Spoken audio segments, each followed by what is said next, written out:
Assalamualaikum warahmatullahi wabarakatuh.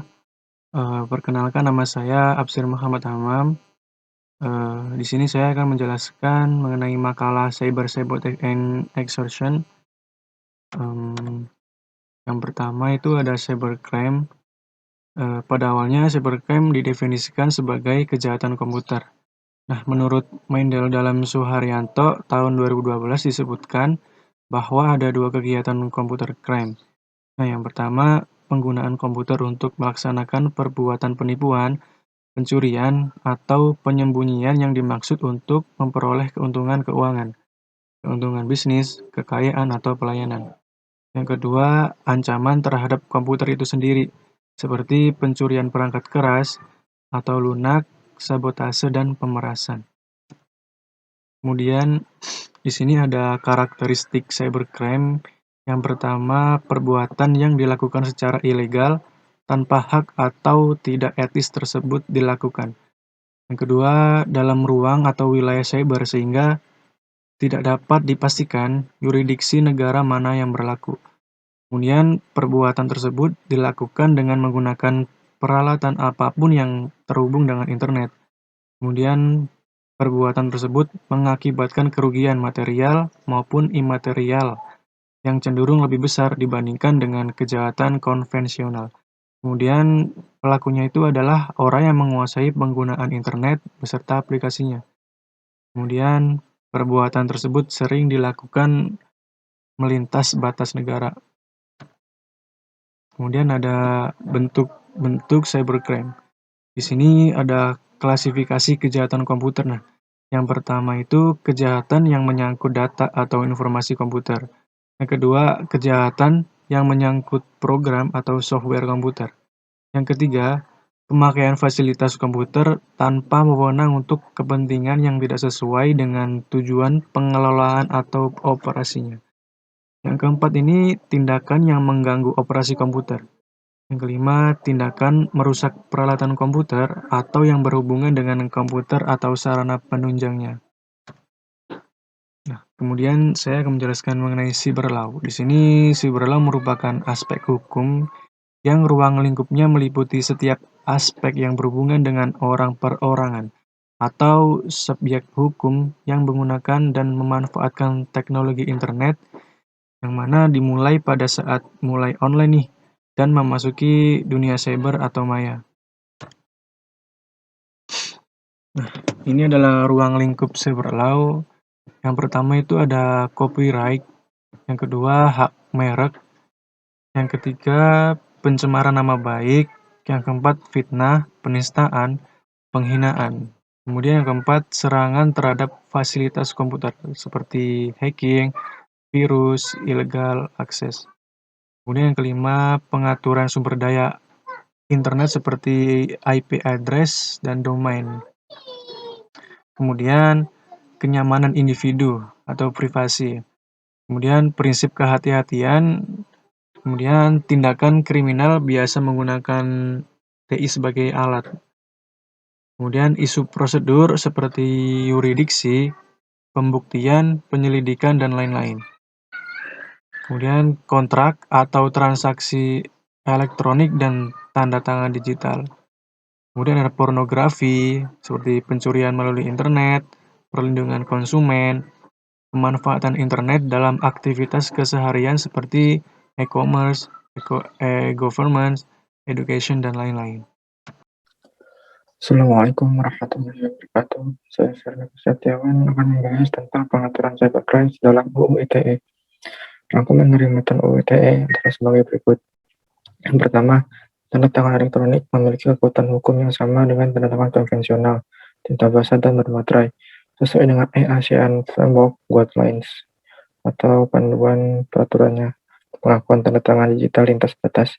Yang kedua, ada alat bukti elektronik diakui seperti alat bukti lainnya yang diatur dalam KUHP atau Kitab Undang-Undang Hukum Pidana.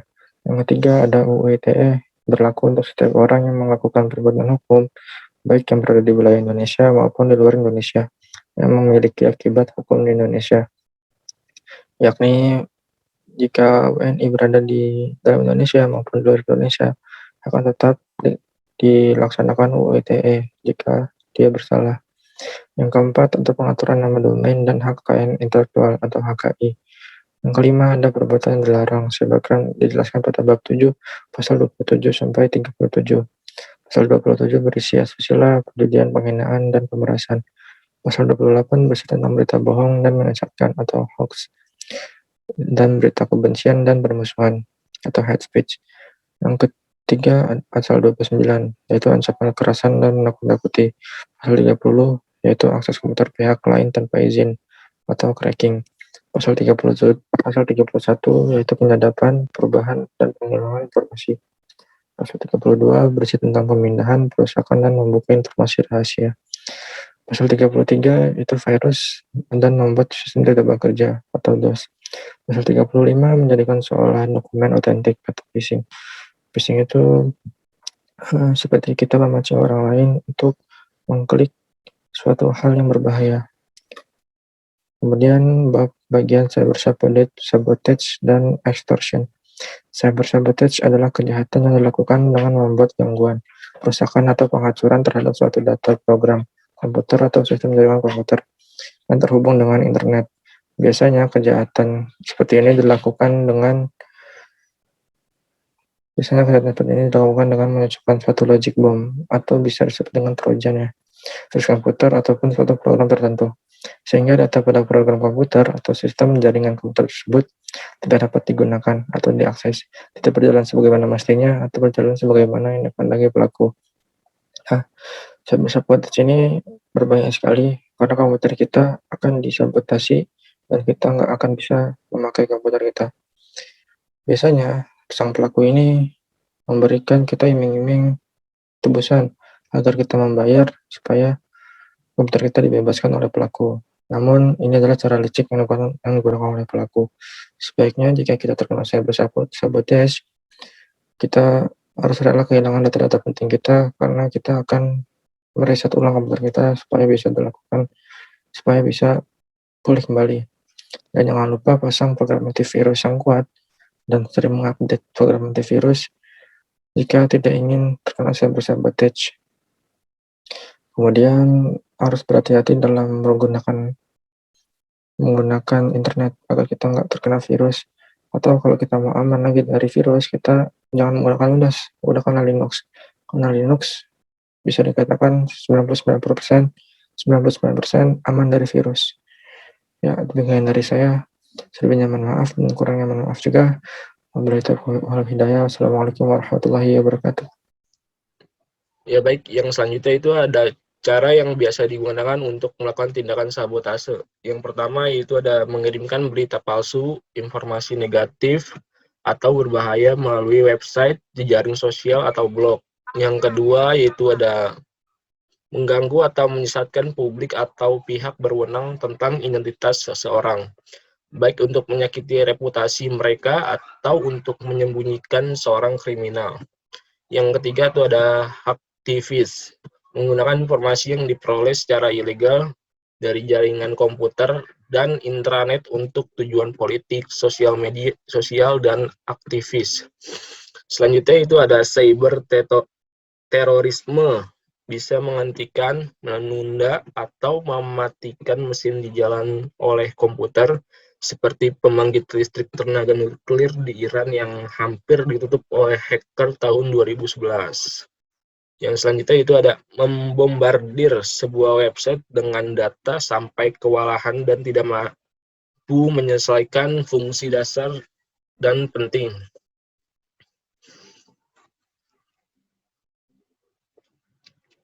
Yang selanjutnya yaitu penyebab terjadinya cyber sabotase dan extortion.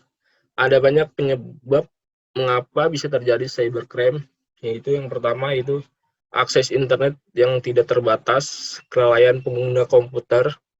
Yang ketiga, cybercrime mudah dilakukan dengan risiko keamanan yang kecil dan tidak diperlukan peralatan yang super modern.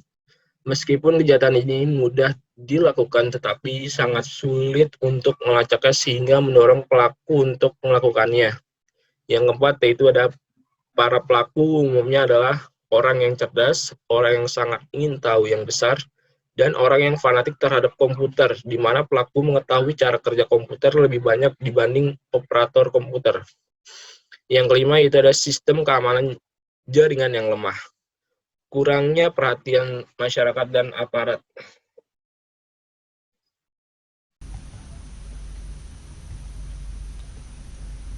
Cara mencegah terjadinya cyber espionage. 1. Mengamankan sistem. Tujuan yang nyata dari sebuah sistem keamanan adalah mencegah adanya perusakan bagian dalam sistem karena dimasuki oleh pemakai yang tidak diinginkan. Pengamanan sistem secara terintegrasi sangat diperlukan untuk meminimalisasikan kemungkinan perusakan tersebut. Membangun sebuah keamanan sistem harus merupakan langkah-langkah yang terintegrasi pada keseluruhan subsistemnya, dengan tujuan dapat mempersempit atau bahkan menutup adanya celah-celah unauthorized actions yang merugikan. Pengamanan secara personal dapat dilakukan mulai dari tahap instalasi sistem sampai akhirnya menuju ke tahap pengamanan fisik dan pengamanan data. Pengaman akan adanya penyerangan sistem melalui jaringan juga dapat dilakukan dengan melakukan pengamanan FTP, SMTP, Telnet, dan pengamanan web server. Yang kedua, penanggulangan secara global. Menurut OECD, beberapa langkah penting yang harus dilakukan setiap negara dalam penanggulangan cybercrime adalah: pertama, melakukan modernisasi hukum pidana nasional beserta hukum acaranya. Kedua, meningkatkan sistem pengamanan jaringan komputer nasional sesuai standar internasional. Tiga, meningkatkan pemahaman serta keahlian aparatur penegak hukum mengenai upaya pencegahan, investigasi, dan penuntutan perkara-perkara yang berhubungan dengan cybercrime. Keempat, meningkatkan kesadaran warga negara mengenai masalah cybercrime serta pentingnya mencegah kejahatan tersebut terjadi. Yang terakhir, meningkatkan kerjasama antar negara baik bilateral, regional, maupun multilateral dalam upaya penanganan cybercrime. Assalamualaikum warahmatullahi wabarakatuh. Saya Nizar Arif Prastianto ingin mempresentasikan bagian kesimpulan dan juga saran. Kesimpulannya adalah, berdasarkan data yang telah dibahas dalam makalah ini, maka dapat kami simpulkan bahwa kemajuan teknologi mempunyai dampak positif dan negatif. Salah satunya, cybercrime merupakan kejahatan yang timbul dari dampak negatif perkembangan aplikasi internet.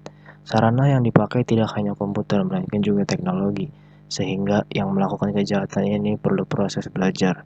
Motif melakukan kejahatan ini di samping karena uang, juga iseng. Kejahatan ini juga bisa timbul dikarenakan ketidakmampuan hukum, termasuk aparat dalam menjangkaunya. Kejahatan ini bersifat maya, di mana si pelaku tidak tampak secara fisik.